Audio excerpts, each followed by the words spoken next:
Good morning. Today I want to talk about, how to stay focused, and how to get more done with less, given the stresses that we face in the world right now. You know, um, Feels like the world is collapsing. I mean, the world is collapsing. The world order that we've known for the last 75 years is falling apart. Um, and the culture is shifting rapidly with the rise of AI and social media taking over everything and transforming everything. From the rise of the right wingers and the Donald Trumps and the normalization of lies, the normalization of get it done by any means. It doesn't matter. Truth doesn't matter anymore. There's a lot. There's a lot going on, and inflation, and so today I want to talk about some strategies that I'm trying to use, and that will hopefully help you. I've been having nightmares. I've been having nightmares because of my personal challenges inside of the bigger challenges. And, you know, we got to listen to our subconscious. But so, what are you going to get out of this talk? So, this talk is, for those of you who are new to my talks, just a reminder, these are not attention grabbers. They're not going to keep your dopamine sparking every second like you get on your screens, because it's super bad for your health, for your mental health, for your cognitive capacity. It's just going to this whole culture is moving in a direction where everybody's going to be super ADD, super unfocused, super addicted. Rates of addiction are going to go through the roof with the way we're just like pulsing our brain with addictive things all the time. So these talks are slow. I may talk fast, but the concepts take a while to develop. And a lot of times the nugget is towards the end of the talk. But I encourage you to stay with it. Another thing I encourage you to do is, when I stop and breathe and collect my thoughts, just stop and breathe and collect your thoughts with me. I'd like to start with a concept that I think is probably one of the master keys in peace and creativity and effectiveness, and that is it's meditation by another name. It's meditation in the sense that the root of meditation is actually being able to let go of the insanity of your thought stream. So you and I and everybody out there, we all just think that our thought stream is the most important thing in the world, and that every thought that we have is so important that if I let it go, that my whole world's going to fall apart. And that's totally false. 99% of the thoughts that you have are not really that important, or even that relevant to accomplishing your goals, to being happy, to being healthy, to being wealthy, to having good relationships. It's not important. So the concept number one that I want to bring to you is this idea that if you focusing in and accomplishing your goals in life and making it through the stresses in your life, if you adopt one idea to adopt. If you get nothing out of this talk, start with this one idea. Stop thinking that all your ideas are so important, and be willing to cut them off. So literally just be willing to go, okay, no more. I'm just going to stop and breathe. This is my private road, so I'm just going to stop on it. Just going to stop and breathe. Just going to let go of that whole whatever that was.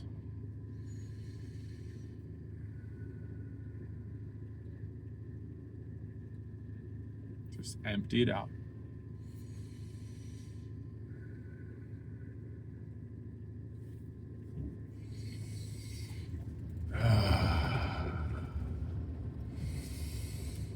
Another thing I want to bring to the forefront, just get right into the practices, is micro stops.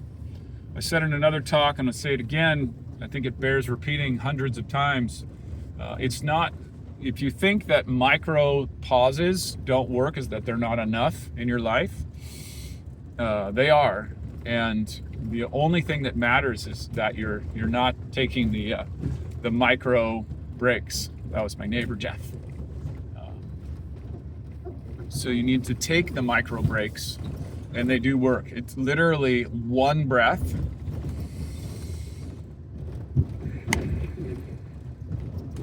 Can change everything. If you get in the habit of taking one breath pauses in the midst of your, just the insanity of your brain thought stream. So here's the thing.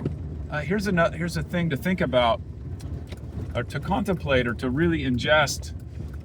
We're all crazy on one level, and that's I know that's a strange thing to say, because, well, what do you mean we're all crazy? Well, if you just look at your thoughts and how they go, and they're just constantly going,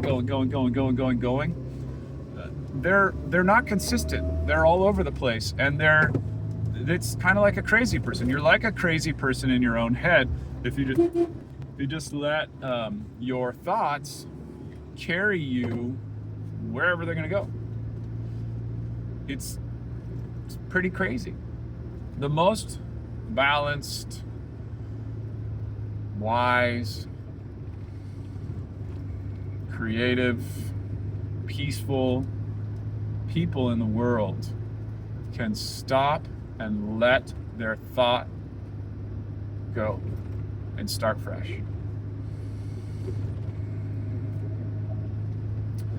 There's, in America,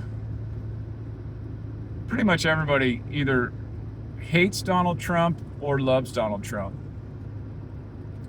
And I guess there's some people in the middle that are kind of like, I don't know. But he sparks very strong emotions. I tend to be on the, but not I tend, I'm on the side, and I'm not going to say I hate him, because I don't hate him. Because I don't like the word hate. It's too, I'm trying not to hate anybody. I want to love everyone. I'm trying to, do what Jesus did. Not a Christian, but I do believe in the metaphor of living like Jesus. The greatest teaching of Jesus, in my opinion, is to pull the beam out of your own eye before you try to pull the mote out of your enemies. Meaning, like, before you judge somebody, before you hate on somebody else, try to see what's going on in the way that you're seeing them. The speck of dust in your eye, the thing that's blinding your vision first. So, but I think what Donald Trump represents to me is massive ignorance. And it's not ignorant. Now, people like, what is ignorance? That doesn't mean dumb. That doesn't even mean uninformed. What it means is an ignoring. Like, someone like Donald Trump ignores any information that is contrary to his worldview or his ideology. So that's one part of his character that I feel is one of the most damaging things in the world. And I want to say another thing to my fellow Americans, or people around the world. The President of the United States, the most powerful aspect of that job is the way that the president shapes the narrative of the world, the narrative of the globe. So that person, more than anyone else in the world, shapes the narrative that we all live in, shapes the questions that are asked, shapes the conversations that we're going to have. And so someone like Donald Trump shapes that conversation in a very reactive way. So it's the opposite of what I'm just saying. So that's why in me, he represents the opposite of what I believe is what the world needs. And I'm very certain of that. But so if, I'm gonna lose some of you right now, but what I'm gonna say, or I probably already lost you because I said negative things about Donald Trump.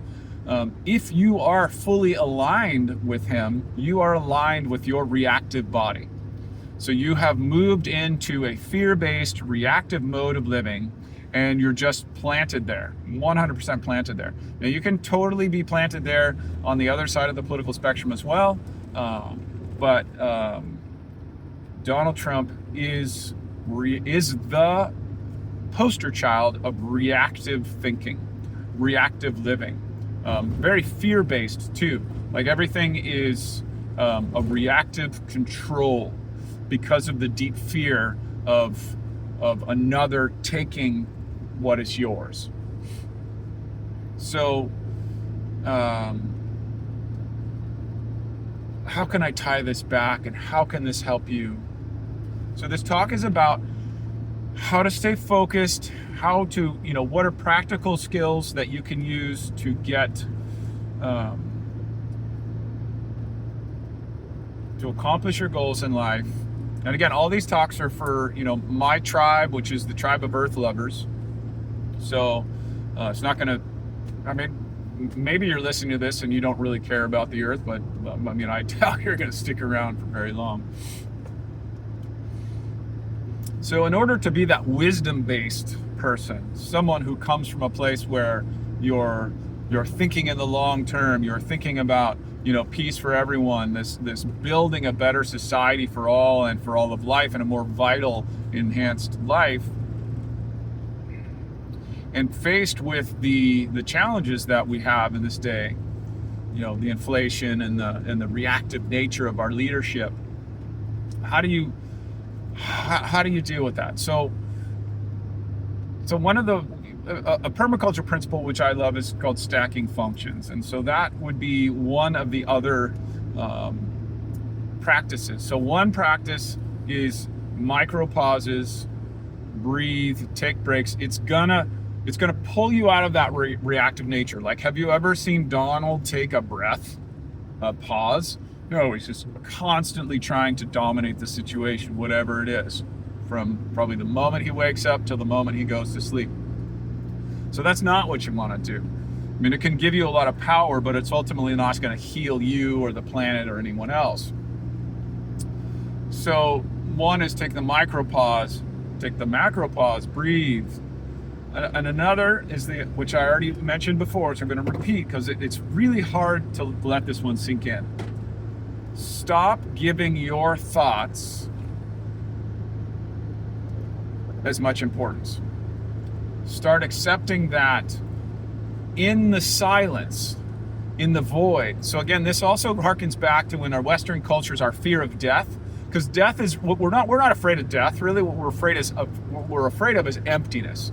And so that's why most people can't meditate, because they're afraid of emptiness. So take a little moment and let's practice just for, a few seconds here. Let's practice emptiness. So I'm just going to stop talking and let's just breathe and try, when your thoughts come up in your mind, just let them go and try to go to an empty place. You're not going to necessarily be able to do it at all, but just the attempt alone is incredibly powerful. So here we go, just a few seconds.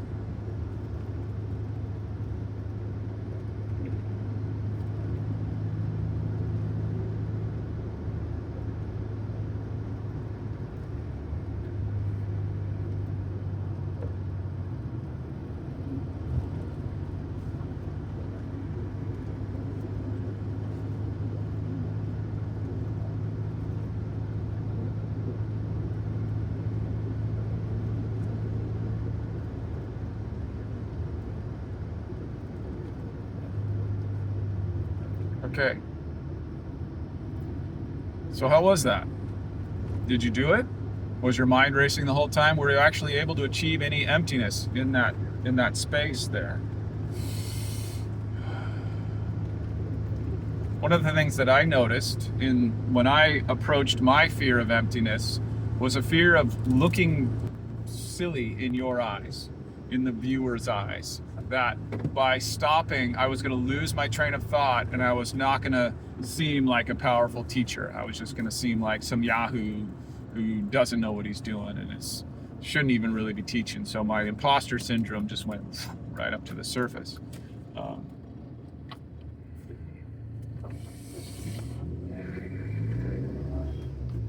It's very interesting, in our culture, what we value is this constant flood of ideas. It's as if somehow that's the most powerful way to be. I've noticed it in some people that they really are, a lot of people that I've known and just a lot of people in general, the fast talkers get really seduced. They seduce you. So the Donald Trumps, the Ben Shapiro's, the ad nauseum, the people that they speak at a clip and they just cut in like boom, boom, boom, boom, boom, just idea after idea after idea after idea, as if somehow that fast ideas are somehow more powerful than slower, well thought out ideas. It's a bit as if pace is more important than content. Well, pace and content are important, but there's somehow the pace seems to seduce people. So how we can, so again, stay focused, back to how can you really deal, what are some more strategies that you can use? So I've already named out 3: micro pauses, letting go of the importance of your thoughts, and stacking functions. So stacking functions is this idea where, you do one thing that solves multiple problems. So, in permaculture would be the idea of a chicken. Your chicken doesn't only give you eggs, it also gives you meat, it also gives you feathers, and then it does things. It'll scratch up the earth, which will prepare it for seed. It'll drop fertilizer, which will, make your ground more fertile. Those are the first ones that come to mind. I'm sure there's some other ones in there. So in your life, there are actions that plant multiple seeds. And the more you can discover those and act on those, the better. So for example, these car talks are me, I'm driving to work. I'm going to drive to work anyways. I'm hands-free. I usually talk to, my wife or whoever's in the car anyways. So I'm on site, and then giving this stacks, it does, for me, it gives me a creative outlet, which I need, because I need to teach. It also helps me clarify my thinking so that my writing gets better and that my content gets better. It gives me a ritual to come back to. It fills me up. It makes me feel like I'm actually creating something, putting it out in the world rather than just spinning in my head for whoever watches it. Hopefully it has a beneficial effect in your life. Just hanging out with me and listening to my thought process hopefully helps you in your thought process. And it helps create an audience base for me so that when I do publish my book, that there's more people who will read it. And as I'm developing my coaching career, it creates more of an audience for that. So it is stacking a lot of functions. So what's something in your life? Like, what do you do every day? What are the things that you're trying to accomplish? And how can you create a new action or tweak an action that you're already doing? It's a better way to do it. So you're not adding something to your life, you're just tweaking what you're already doing in a way that makes it solve more problems at the same time. Leave some problems that you're facing in the comments, and let's work through them together and see what types of actions you could actually do that would create more of a multiple problems solved at once.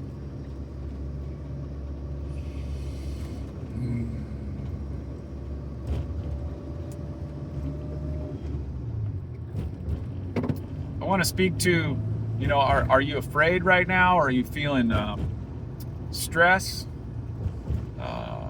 difficulty focusing?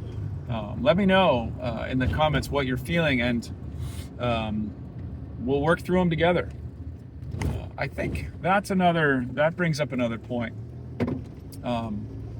Too much we try to do all this alone.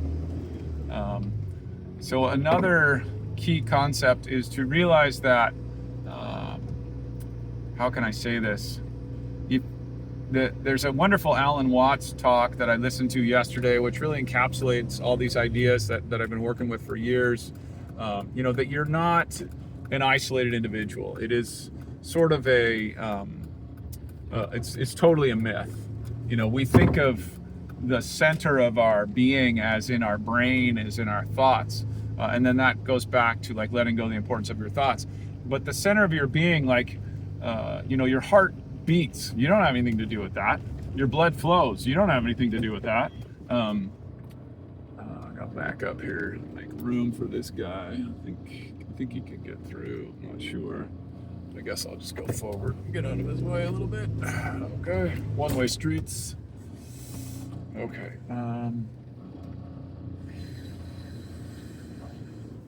So you're not.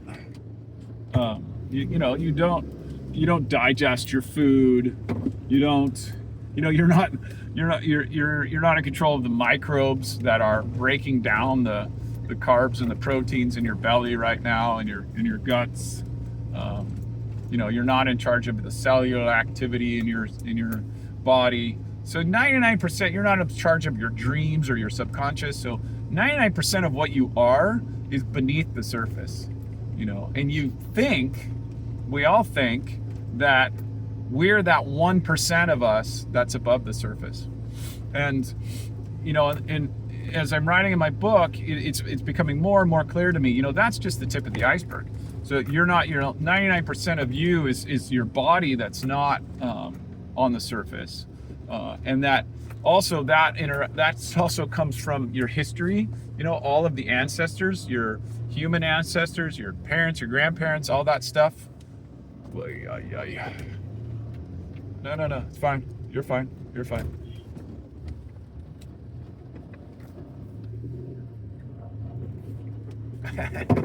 One-way street. All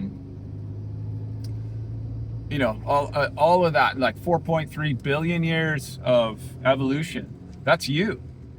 Not you right here isn't you, but that from that first cellular life form or pre-cellular life form to now, that's you.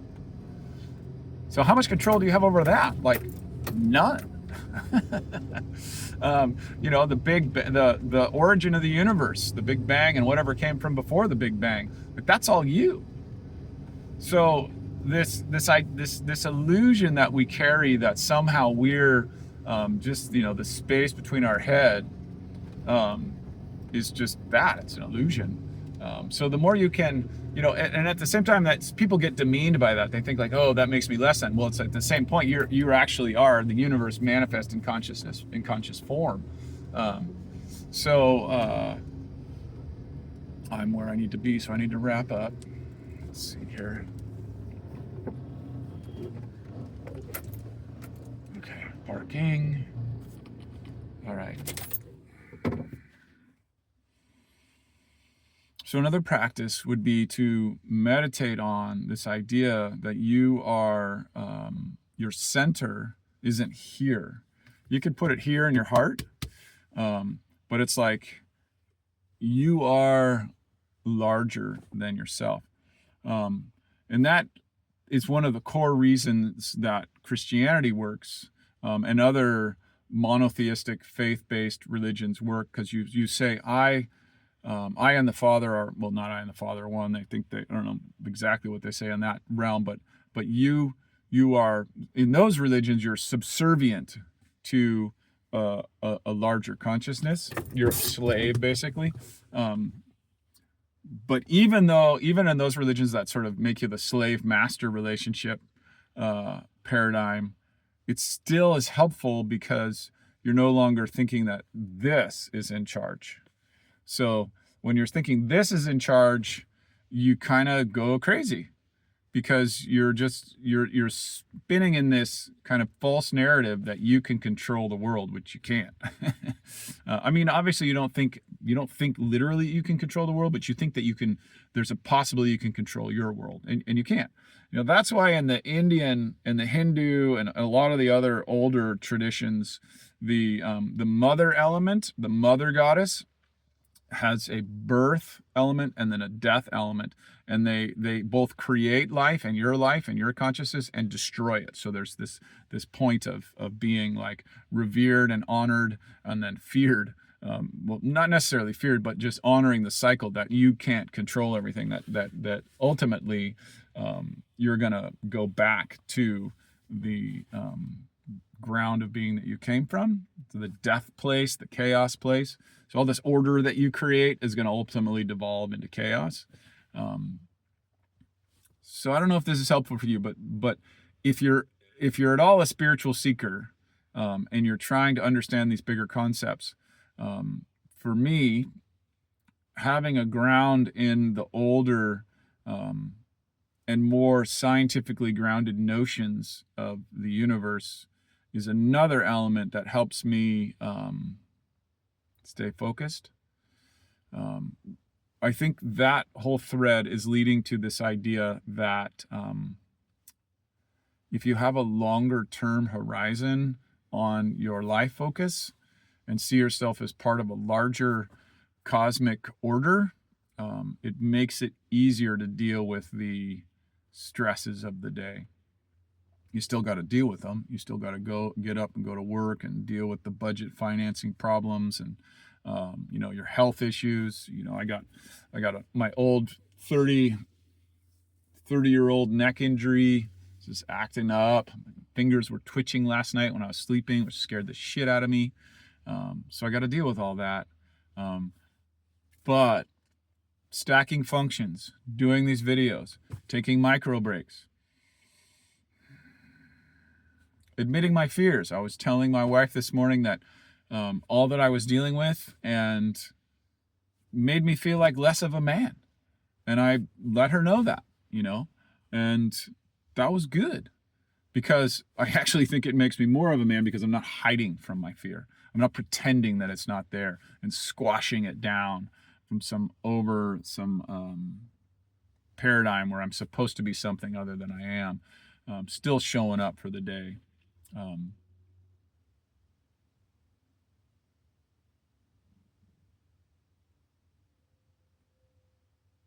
Let's pause and empty.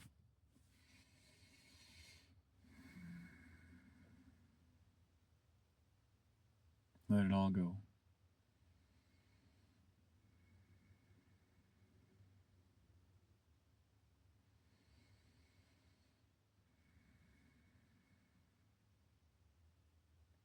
Empty. Let go the importance of your thoughts. Take breaks. When you do things, try to do the things that solve the most problems, stacking functions. Ground yourself in the larger cosmic order, knowing that you're, at the same time, you're facing all your personal problems right now. You're also part of the cosmic consciousness, the higher oneness of everything. You're connected with everyone. That means the wealthiest person in the world is part of you, and the poorest person in the world is part of you. So you're all part of the same life, the same consciousness. We're all connected. That connection, let that connection feed you, calm you, focus you.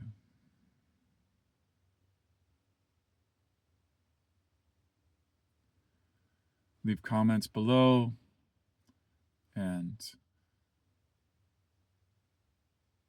in the description section on the main YouTube page, there is consultation section. You can reach out to me through that link to schedule a talk if I am available. Yeah, we're in this together. We're all one. No matter what happens in the future, as long as we live true to our deepest values and try to make this world a better place and for all people and for all life, we can live and die in peace and enjoy the ride. Have fun while we're doing it. All right, I wish peace and prosperity and health to you and all your loved ones till we meet again.